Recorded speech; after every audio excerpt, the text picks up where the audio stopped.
இந்த பேரிடர் காலத்திலும் குறுகிய அரசியல் நோக்கங்களுக்காக அரசாங்கத்தை எதிர்க்கட்சிகள் குறை கூறுவது தொடர்பில் முன்னாள் நாடாளுமன்ற உறுப்பினர் ஃபீல்ட் மார்ஷல் சரத் பொன்சேகா அதிருப்தி வெளியிட்டிருக்கிறார்.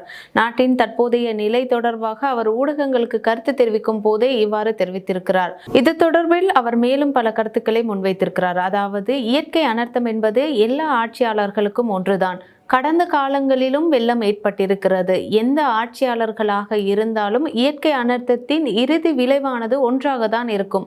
இம்முறை சற்று அதிகமாக வெள்ளம் மற்றும் மண்சரிவு ஏற்பட்டிருக்கிறது. அதற்காக அரசாங்கத்தை குறை கூறுவதில் எந்த அர்த்தமும் இல்லை என்று அவர் கூறியிருக்கிறார். அது மாத்திரமல்லாமல், முன்னைய ஆட்சியாளர்கள் இப்போது இந்த ஆட்சியில் இருந்திருந்தாலும் இயற்கை அனர்த்தத்தின் இந்த விளைவானது இவ்வாறே இருந்திருக்கும் என்றும் அவர் கூறியிருக்கிறார். அது மாத்திரமல்லாமல், இலங்கையில் காணப்படக்கூடிய மனித வளமாக இருக்கட்டும் அல்லது உபகரணங்கள், இயந்திரங்கள் தேவையாக இருக்கட்டும், சற்று குறைவாகவே இருக்கிறது. இதை வைத்து கொண்டுதான் இந்த நிலைமையை சரி செய்ய முடியும். யாராலும் அற்புதத்தை செய்ய முடியாது என்றும் அவர் கூறியிருக்கிறார். அரசாங்கமானது தற்போது தங்களிடம் இருக்கக்கூடிய வளங்களை வைத்து கொண்டுதான் இந்த நிலையை சீர் செய்ய வேண்டும். யாராவது இதனை விட அதிகமாக, அதாவது தற்போது தங்களிடம் இருக்கும் வளங்களுக்கு அதிகமாக செயல்களை செயற்படுத்த முடியுமாக இருந்தால் அது இங்கு சாத்தியமில்லை என்றும் அவர் கூறியிருக்கிறார். பேரழிவை தடுக்க தவறியதால் அரசாங்கத்திற்கு எதிராக வழக்கு தாக்கல் செய்ய போவதாக எதிர்க்கட்சிகள் கூறுவது பயனற்ற ஒரு செயல்.